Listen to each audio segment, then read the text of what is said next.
만나서 반갑습니다. 한상규 목사입니다. 자, 오늘은 또 기독교 강요와 창세기 또 살펴보도록 하겠습니다. 첫 번째로 일단 우리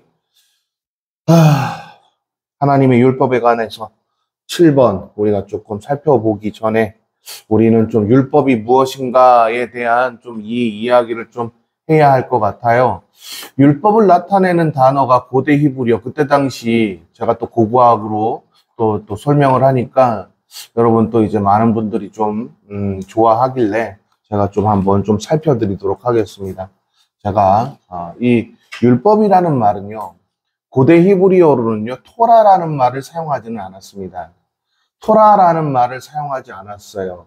예, 근데 히브리어로 토라라는 이 말은 도대체 언제 형성이 됐냐라고 얘기한다면 고고학적으로 봤을 때는 다윗 시대가 맞아요. 다윗 시대에 처음으로 사용했던 것으로 기억이 됩니다. 근데 그럼 이 토라는 어떤 근거로 설명하고 있느냐?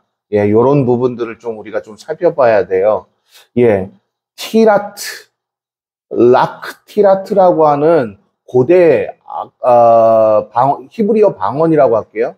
고대 히브리어 방언이 BC 17세기에 락티라트라고 하는 이 단어가 있었습니다. 이거는요, 토판에다가 10가지, 가장 중요한 10가지를, 이렇게 적어 놓는 문화를 말하는 게 라크예요. 그리고 티라트는 적다, 이런 뜻이었다고요. 그러니까 10가지를 적다. 이런 의미로 시작된 거예요. 자, 또 고고학 이야기 하니까 여러분 또, 칼빈과 또, 연관을 시켜야 되겠죠. 칼빈도 율법 전체에 대해서 기독교 강요 1장에다가 설명하고 있지는 않습니다. 10가지의 말씀만 얘기하고 있습니다. 우리는 많은 사람들이 우리나라에서는 10계명이다 라고 그렇게 가르쳐 왔어요. 그렇지 않나요? 네. 근데 성경에도 10계명으로 번역을 했거든요. 근데 계명이라는 말이 히브리어에 없어요. 근데 어떤 분이 이런 얘기해요. 아니, 있잖아요. 단어로 나오잖아요. 이렇게 얘기해요. 히브리어를 아는 사람들이 그렇게 얘기할 수가 없거든요. 그런데 이때요. 계명이라는 의미에 대해서 사전적 의미로 얘기한다면 반드시 죽어도 지켜야 할 명령이란 뜻이에요. 자, 10계명이라는 개념은 등장하지 않아요. 10가지의 말씀이라는 뜻입니다. 이거는 구약학 교수도 고고학자들도 모두 다 똑같이 얘기하는 말입니다. 똑같이 얘기하는 말임에도 불구하고 우리나라에서는 계명으로 번역을 했어요. 이 번역은 옳은 번역은 아니에요. 왜? 죽어도 지켜야 한다라는 개념으로 설명한 것이 아니라 하나님의 백성이라면 반드시 이 법을 기준으로 삼아야 한다는 것으로 락티라트라는 개념에서 왔기 때문입니다. 자, 고대 근동사회 BC 17세기 어떻게 했다고요? 진짜 중요한 내용들은 어떻게? 10가지만 토판에 기록하다. 그래서 락티라트라고 불렀다 그랬잖아요. 그렇죠? 그 어원에서 온 게 바로 토라예요. 근데 토라는 여러분 율법이잖아요. 이 율법은 여러분 613개나 돼요. 613개면 10가지만 들어가 있는 말씀으로 해설할 수 있나요? 아니잖아요.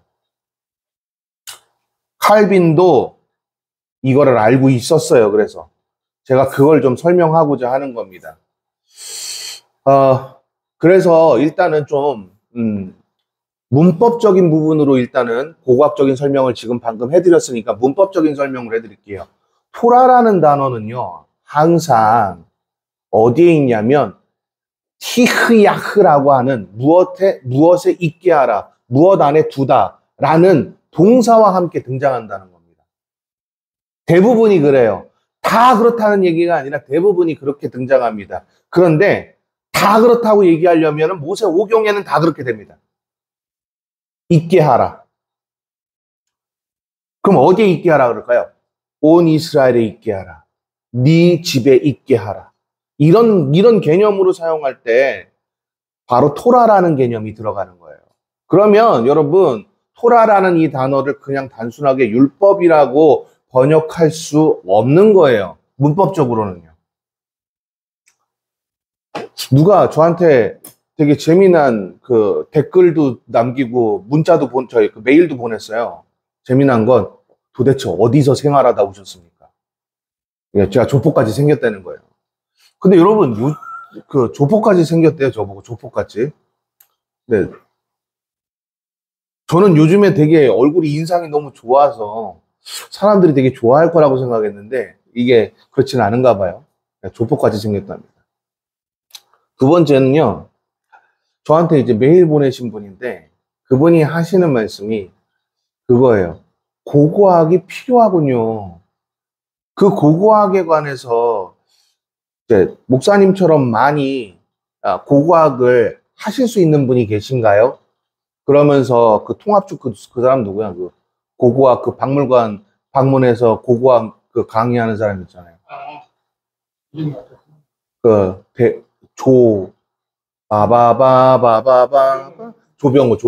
조병호 목사 그 강의가 좋냐고 얘기를 하더라고요. 그분 저희 고고학 전공자 아니고요.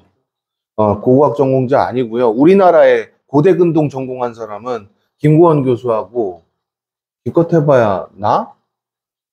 그리고 다른 사람들은 지금 해봤자 신학 쪽에 글쎄요.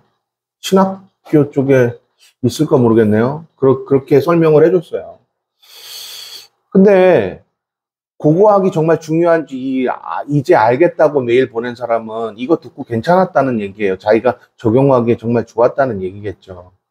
목사인지 아니면 성도인지는 밝히지는 않지만 일단은 그렇게 했다는 거 보면 괜찮은 것 같아요.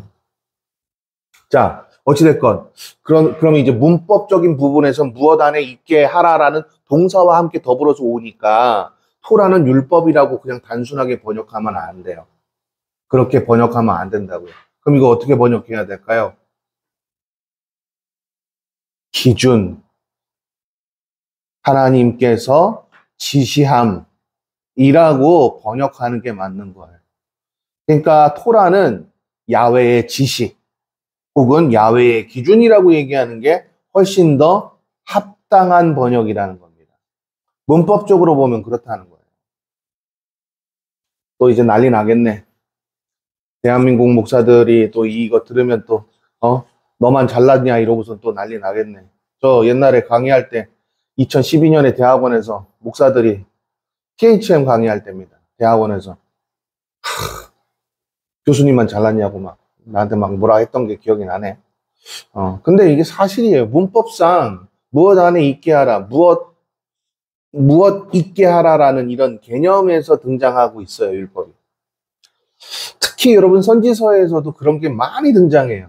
그러다 보니까 이런 부분들은 야훼의 지시, 야훼의 기준으로 번역하는 게 맞다.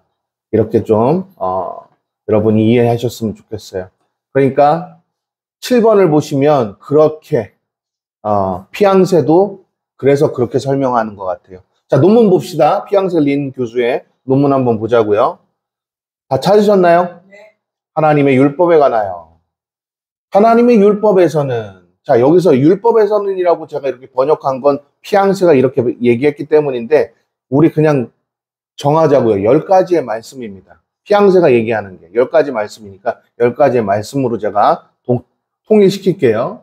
모든 의의, 그 다음 여러분 뭐라고요? 완전한 기준을 말하고 있다. 뭐라고요? 완전한 기준. 자, 완전한 기준이에요. 도대체 무슨 완전한 기준이라고 얘기할까요? 자, 조금만 더 읽어보세요. 그러면 피앙세가 말하는 저자의 의도를 이해할 수 있습니다. 이것은 모든 성경의 기록자가 뭐라고요? 증명하는 기준이라는 거죠. 증명하는 기준이다. 증명을 한다고요? 하나님의 사람이라고 증명하는 것, 그 증명하는 기준이군요. 맞아요. 그 10가지의 말씀을 우리가 완벽하게 이해하는 것, 그것이 바로 하나님의 사람으로서 증명하는 길이라고 조직신학자 피앙세는 말하고 있는 겁니다. 여기까지 이해되셨나요? 자, 그리고 이 증명된 것을 통해 하나님의 영원한 뜻을 어떻게 한다고요? 나타낸다. 그러면 여러분 보세요. 야훼의 기준은 영원한 뜻을 나타낸다. 연결이 되는 거거든요. 피앙세가 말했던 것은 바로 이 하나님을 증명하고 있는 이 기준은 영원한 하나님의 뜻을 나타내는 것이다.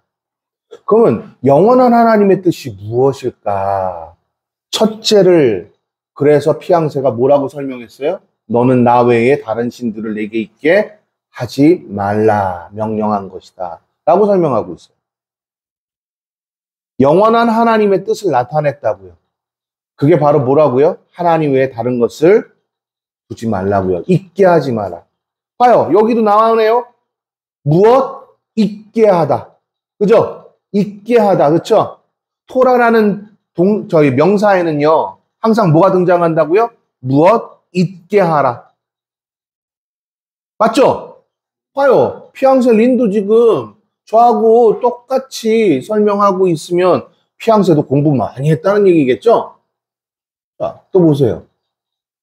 하나님께서 우리에게 요구하시는 것은 바로 이것인데 우리의 형식적 믿음 고백이 아니라 그 다음 여러분 같이 한번 읽어볼까요? 시작! 마음으로 순수하고 진실하게 믿어 하나님의 고귀하심을 알게 되어 다른 이들에게도 전하고 이 사실을 선언하는 것이다. 자, 몇 가지만 저자의 의도를 조금 몇 가지만 여러분들 피앙세가 말한 거 한번 확인해 보자고요. 진실하게 믿는 것. 이게 첫 번째네요.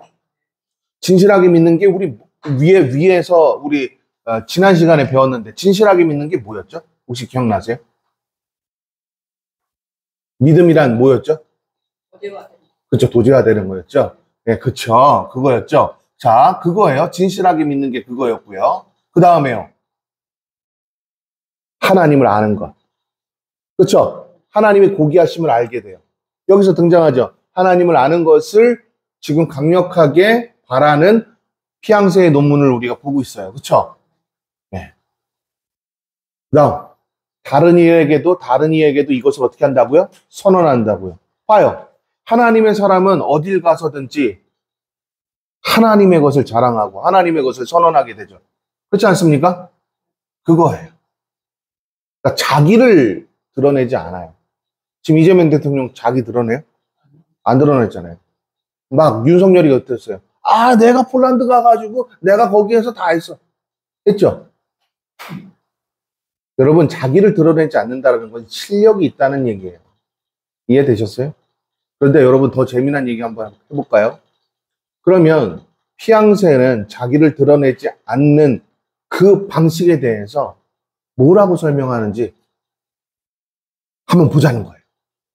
자, 보자고요. 첫째 계명에서 하나님의 유일성을 말씀하신 것과 같이 둘째 계명에서는 하나님 자신이 어떤 분이라는 것을 어떻게 예배하고 공경해야 하는 거에 선언을 나열한다. 내 자신이 드러나지 않는 방법은 예배예요. 온전한 예배라고. 피앙세는 온전한 예배를 말하고 있어요. 근데 실질적으로 기독교 강요의 제1장에서도 온전한 예배를 드리는 자가 진짜 믿음이 있는 자라고 칼빈은 말하고 있거든요. 온전한 예배를 뭐라고 얘기하죠? 뭐 바울처럼 얘기하면 각을 떠서, 그렇죠? 우리의 삶을 죽이고 또 로마서 제가 12장에 제가 그 얘기를 했더니 여러분 봅시다. 이거는 찾아달라고 메일에서 저한테 메일 보냈던 사람이니까 한번 봅시다. 그러면 로마서 12장 한번 봅시다.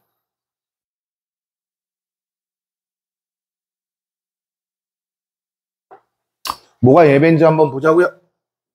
바울이 정리한 거예요. 율법에 대한 정리와 함께 예배를 정리했거든요. 이거를 한번 보자고요. 1절 한번 보죠. 그러므로 형제들아, 내가 하나님의 자비하심으로 여러분에게 권하겠습니다. 그렇죠? 권한다고 얘기해요. 그러면서 뭐라고 하는지 보세요. 여러분의 몸을 하나님이 기뻐하시는 거룩한 뭐라고요? 거봐요. 제물로 드리라고 그러죠. 제물이 여러분 살아있나요? 바울은 율법의 개념으로 율법을 들어서 확연하게 로마 교회에다 설명하는 거예요.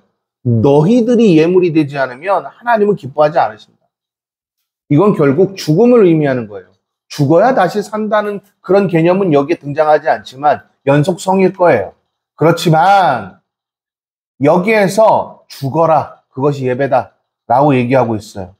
이것이 여러분들이 드릴 뭐라고요? 예. 근데 이건 번역 문법상 영적 예배라는 말은 맞는 표현이 아닙니다. 그러면 이거 뭐라고 표현해야 될까요? 이것이 여러분이 드릴 진정한 예배입니다가 맞아요. 왜 영적 예배라고 번역했는지는 됐어요. 나중에. 이거는, 자, 그 다음. 여러분은 이 세대를 본받지 말고. 자, 고대 배경도 설명할까요? 로마에 뭐가 유행했었다고 제가 얘기했었던 거 기억나세요? 여러분, 1세기, AD 1세기 때 로마에 커다랗게 부는 바람이 있었어요. 왜? 로마에 점점 교회가 많아졌어요. 로마의 교회가 많아지니까 결국 마가가 투입이 돼 있잖아요. 근데 마가가 일은 엄청나게 벌려놨는데 그걸 감당하지 못하니까 결국은 바울이 가서 일을 수습해서 글을 쓴 게 로마서거든요. 그 중에 하나가 바로 뭐였냐 하면 바로 물질 만능주의였어요. 오늘날로 얘기하면 우순절 계통의 그런 사고들이죠. 그리스도인은 잘 살아야 한다. 그러니까 무슨 래 교회 같은 데 있잖아요. 구리에 있는 무슨 래 교회 있잖아요. 무슨 래 교회. 그런 말도 안 되는 친일파 교회들 있잖아요. 여러분, 대한민국에 친일파가 없는 교단 이렇게 얘기하면 제가 또 이런 얘기하면은 또 지네들이 항의하겠지만 항의하라고 하세요. 고신교단하고 대신교단 외에 친일파 대부분이 다 친일파였어요. 물론 지금 대신교단과 지금 고신교단을 얘기하는 건 아니에요. 지금은 타락했어요, 다.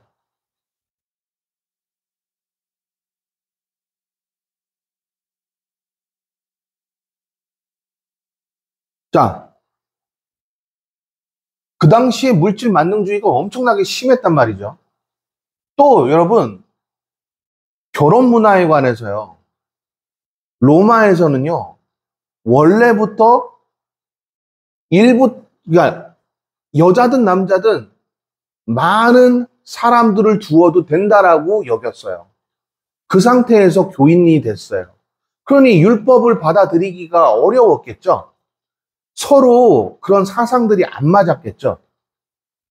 그런 것들 때문에 참 문제들이 많았죠.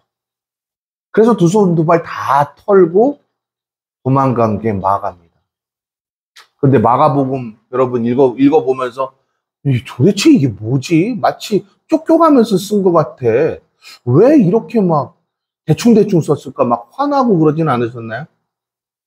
저는 옛날에 성경 해석학 전공할 때 너무 화가 났어요.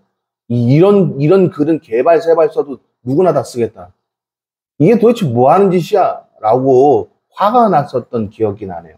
근데 그거에 대해서 뭐 자세하게 성경 해석학 강의 시간에 좀 여러분들과 함께 할 때 제가 좀 더 자세하게 설명하도록 하겠습니다.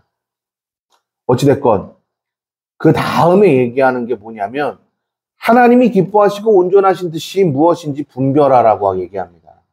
아멘. 그거예요. 제가 지금 말하고 싶은 게 바로 뭐냐. 바울이 말하고 싶었던 게 로마의 교회에다가 말하고 싶었던 게 뭐냐. 하나님의 기준으로 바라보면 온전한 게 무엇인지를 알게 된다는 겁니다. 그러면 예배자에게 하나님께서 주시는 것은 뭐라는 거예요? 기준이에요. 야훼의 기준입니다. 온전한 예배자에게만 허락되는 거예요. 그럼 이 사람은 여러분 갈팡질팡 할 수 있나요? 왔다리 갔다리 할 수 있나요? 없어요. 근데 하나님의 기준이 없는 상태에서 자기 기준으로 자기 멋대로 자기가 예배하려고 하니까 자꾸 문제가 벌어지고 자꾸 힘들다고 얘기하고 사람과 사람과의 관계가 힘들다고 얘기해요. 여러분, 언제 하나님께서 사람과 사람과의 관계에서 힘들어도 하라고 말씀하셨나요? 여러분, 사람과 사람과의 관계가 힘들면은요, 혹시 무엇 때문일까 한번 생각은 해봐야 될 거 아닙니까? 사람과 사람과의 관계가 힘들면은요, 여러분, 내가 그 사람에게 기대하는 게 많아서요. 알고 계세요? 근데 성경에서는요, 사람을 긍휼히 여기고, 나보다 높게 여기고, 막 이런 단어들이 막 등장하잖아요. 그러니까 우리가 오해하는 거야. 문맥을 안 보고 꼭 그 단어에 꽂히는 거예요. 문맥을 읽어보면 자기보다 낮게 여기라는 얘기는요, 네가 죽어야 관계가 원만해진다는 것을 배경으로 깔고 있다는 걸 충분히 알 수 있어요. 내가 죽지 않는데 사람과의 관계가 어떻게 온전할 수 있겠어요? 내가 죽지 않는데. 사람과의 관계가 온전하지 않죠. 죽지 않는데. 맨날 얘기해요. 어떤 사람들은요, 할 얘기 없으면은요, 자기가 부모한테 되게 잘했대. 난 그런 얘기하는 사람 치고 부모한테 제일 잘한 사람 단 한 명도 못 봤어요.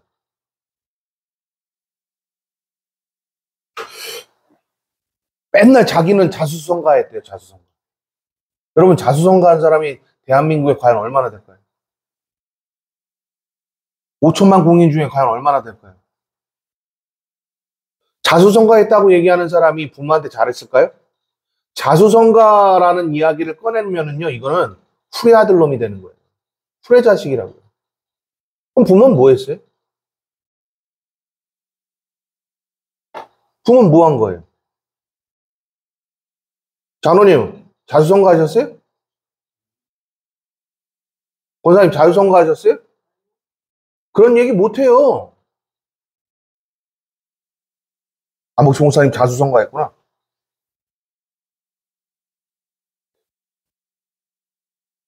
자수성가 너무 잘하신 것 같아. 자, 아무튼, 자, 그 아무튼 한번 봅시다. 우리는 하나님께 예배하고 하나님을 섬기는 일에 집중해야 한다. 자, 지금 말하고 싶었던 피앙세가 말하고 싶은 10가지의 말씀, 즉 하나님의 기준에 대해서 말할 때 하나님께 집중하여서 예배자로 살아야 함을 나타내고 있는 겁니다. 이것이 바로 영의 것으로 사고하는 일이라는 것을 깨달아야 한다. 로마서 12장 2절 말씀, 1절 말씀 그대로 설명하고 있죠. 그렇죠? 근데 이거는 피앙세가 한 말이 아니고 칼빈이 한 말이고요. 칼빈이 한 말을 여기다가 집어넣은 거예요. 성경에서는 하나님의 계명을 지키는 일이 하나님을 사랑하는 일이라고 했다는 것도 기억해야 한다는 거죠. 결국 하나님의 기준을 가볍게 여기지 말라는 얘기입니다. 하나님의 기준을 가볍게 여기는 것이 아니라 하나님의 기준으로 살아가라는 거예요. 그게 그리스도인이라고요. 셋째 계명, 너는 너의 하나님 야훼의 이름을 망령되이 일컫지 말라. 나 야훼는 나의 하나님이 나의 이름을 망령되이 일컫는 자가 죄 없다 하지 아니하리라. 여러분, 망령되이 일컫다라는 말은 여러분 이제 조직신학적으로 봤을 때는 함부로 말하는 것에만 초점을 두어요. 그런데 고대 근동사회에서 신의 이름을 함부로 부르지 못했어요. 이름이 있어도 함부로 부르지 못했다고요. 고대 근동사회에서는. 이 문화가 어디까지 계속 이어지냐면요. BC 여러분 3세기죠. BC 3세기 헬레니즘 시대가 꽃 피울 때쯤에야 그들도 자신들의 신의 이름을 부르기 시작한 거예요. 그러니까 그 전까지는 그러니까 하나님을 망령되이 일컫지 말라는 것에 대해서 함부로 부르지 말라는 이름으로 이해했단 말이죠. 뜻으로. 그런데 이거를 좀 배경적인 설명으로는 그렇다고 쳐도 이걸 좀 문법적으로 좀 다가가면은요. 고대 근동사회에선 여러 가지 기능으로 하나님의 이름을 망령되이 부르는 것, 이름을 부르지 않는 이유에 대해서 설명하고 있어요. 그 중에 하나가 첫째가 신의 이름을 부른다라는 것은요. 자기가 신보다 위에 있다라는 그런 의미로 사용됐기 때문이에요. 두 번째, 신의 이름은요, 이제 BC 8세기 때 사용되던 의미이지만 자존심이라는 개념이 강했어요. 신들과의 전쟁이라는 단어들 많이 들어보셨을 거예요. 고대 근동사회의 전쟁들은 다 대부분 신들의 전쟁이었습니다. 그렇죠? 신들의 전쟁이었기 때문에 자존심이라는 개념이 강해요. 자, 또 세 번째로는요. 그러니까 자존심을 건드렸다. 이런 의미를 가지고 있다고요. 세 번째로는요.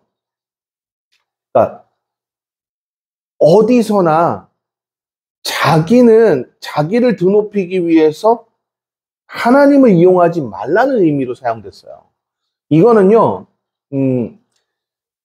어떤 토판들에서 많이 발견되냐 하면, HQ 토판, 그러니까 팔레스타인 쪽에 야외, 전쟁의 신이라고 하는, 전쟁의 신을 모티베이션으로 한 그런 설화들을 담은 그 문서들에 많이 등장하는 건데요. 그런 토판들에 보면은요, 자꾸 자신의 왕위를 지키기 위해서, 자신을 정당화하기 위해서 자꾸 신을 갖다 쓴 사람들의 심판의 이야기가 등장하고 있어요. 여기까지는 다 이해되셨죠? 자, 고고학적으로 그렇다는 겁니다. 자, 그럼 이제 우리가 문법적으로 피앙세가 말하고 있는 칼빈이 말하고 있는 그 내용이 뭔지를 한번 좀 보자고요. 자, 왜 그랬나? 우리는 언제 어디서나 말하는 것과 일하는 것에 있어서 하나님의 뜻과 요청에 합당하지 않으면 안 된다. 예, 칼빈이 말하고 싶은 건 명확하게 두 가지네요. 언제 어디서 말하는 것과 뜻의 요청에 합당하게 반응하지 않으면 안 된다. 그걸 망령되이 일컫는다라는 개념으로 두 가지로 함축했네요. 예, 지극히 조직신학적이죠. 어디에 있거나 어떤 일을 하거나 무엇을 할 때 하나님을 가장 먼저 앞세우는 그런 삶을 사는 자에게는요, 망령되이 일컫는 그런 중언부언하는, 막 마음대로 막 하나님 아무런 의미도 없이 막 계속 그렇게 떠벌리고 다니진 않겠죠. 그렇죠? 또한 하나님의 뜻에, 하나님의 요청에 순종하겠죠. 예, 망령되이 일컫지 말라는 개념을 그렇게 바라봤네요. 그렇죠? 자, 그다음. 그래서 이것들을 거부한 자들이 겪었던 일을 성경에서 확인하라 하고 피앙세 린 교수는 말하고 있네요. 다음, 넷째 계명은 뭐라고요? 안식일을 기억하여가 먼저 나왔죠. 왜 기억하라 그랬어요? 제가 지난 시간에 했잖아요. 기억법. 그쵸? 돌려야죠. 이 430년간 어디 문화에 있었어요? 이집트 문화에 있었죠. 거기로부터 완벽하게 동이 서에서 먼 것처럼 이라는 개념이 고대 근동사회에서는 완벽하게 멀어지는 것이었잖아요. 일요일이 바로 이집트에게 태양신 숭배에 합당한 축제날, 페스티벌이었단 말이죠. 그래서 여기로부터 멀어지는 것은 마지막 날이었어요. 그래서 안식일을 기억하라는 말이 먼저 등장하고 거룩하라라는 말이 그 다음에 등장하는 거예요. 거룩이라는 개념은 결국 기억하라는 개념은 완전히 멀어지라는 의미인 거고요. 내가 너에게 멀어지게 하였다라는 거 기억하라는 얘기죠. 그리고 이것을 거룩하게 지키라는 것은 거룩이라는 개념은 항상 전치사 뭐와 등장한다고요? 무엇 안에. 그쵸? 무엇 안에라는 개념이 항상 등장한다. 이거 꼭 기억하십시오. 그러면 하나님 안에서 있으라는 명확한 명령이었던 거예요. 근데 이거 문자적으로 해석했죠. 기억한다는 개념은요, 완벽히 그 문화에서 멀어지는 거잖아요. 그럼 이거 오늘날로 적용하면 뭐예요? 세상 문화와 하나님 문화는 같이 할 수 없으니 완벽하게 멀어지란 얘기죠. 둘째, 나도 거룩하니 너희도 그러하다라고 말씀하셨던 그 말씀이 몇 번 나오는지 아시죠? 여러분, 무려 모세 5경에서만 따져도 30번이 넘어가요. 그만큼 여러분, 거룩이라는 개념은 내 안에 두겠다는 선언이에요.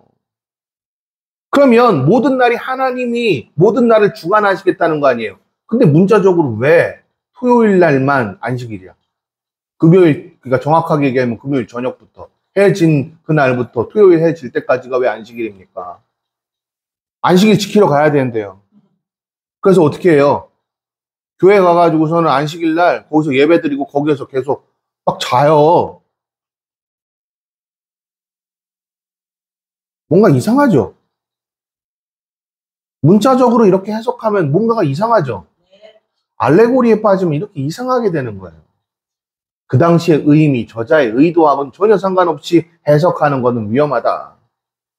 자, 넷째 계명은 세 가지 이유를 가지고 있다. 첫째, 자, 피앙세가 한 말 한번, 이건 피앙세가 한 말이에요. 읽어보자고요. 시작. 제7일 안식일이라는 형태로 이스라엘 민족에게 하나님의 영을 의지하며 스스로 구속하여 구별되시기 위한 말하고 싶은 얘기가 뭐예요? 하나님을 의지하며 살아라.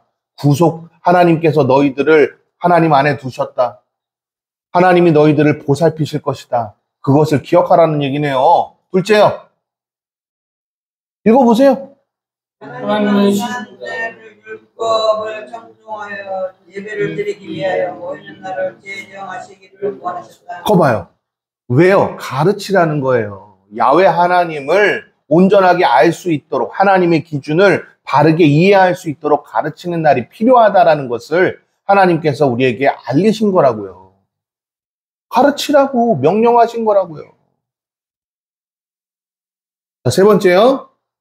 하나님은 고용인들에게도 안식의 하루를 쉬게 하셨다. 이것은 주종 관계에 있어서 주인만 안식을 하는 것이 아니라 정도 안식을 해야 한다는 것입니다. 예, 린 교수가 말하고 있는 이 개념은요. 여기서 말하는 이 종은 무슨 종일까요? 여기서 말하는 종은요. 여러분 정복전쟁이었잖아요. 정복전쟁에서 포로된 자들에게도 그들에게도 존엄성을 유지하라는 거였어요. 자, 이런 하나님이라고요. 근데 이스라엘의 종의 개념이 어디 있습니까? 종들도 지금 포로된 자들도 이렇게 존엄을 유지하게끔 하는데 린 교수가 이렇게 세 가지로 요약한 거 저는 이해합니다. 린은 말하고 싶은 게 저랑 똑같은 것 같아요, 정말. 그래서 저하고 친한지도 모르겠습니다. 저하고는 논문을 서로 공짜로 돌려봅니다. 원래는 여러분 논문들은 여러분 계속해서 사야 되잖아요. 근데 저하고 린 교수는 이렇게 무료로 공유하기로 약속을 한 사이예요. 그래서 이거를 함부로 다른 사람한테는 줄 수가 없습니다. 어찌됐건 자, 하나님께서 일곱째 날 중에서 한 날을 지정했다는 것, 자기 자신을 위해 인간들이 예배하게 하셨다는 것, 초대교회는 안식일, 그리고 한 주의 첫날, 그리고 수요일 저녁 예배를 공적인 예배로 명하였다는 것. 이것도 린 교수가 지금 설명하고 있네요. 맞아요? 예. 자, 왜 그랬겠어요? 필요한 거예요. 뭐가 필요해요? 하나님을 교육하는 것. 하나님을 알도록 교육하는 것과 하나님의 기준을 이해하도록 교육하는 게 필요했다는 얘기입니다. 이게. 이해가 되셨죠? 예. 오케이. 그 다음, 안식일은 한 주의 마무리를 한다는 개념으로 초대교회는 인식했다고 린은 얘기하네요. 이거 내가 가르쳐 준 거 아니야?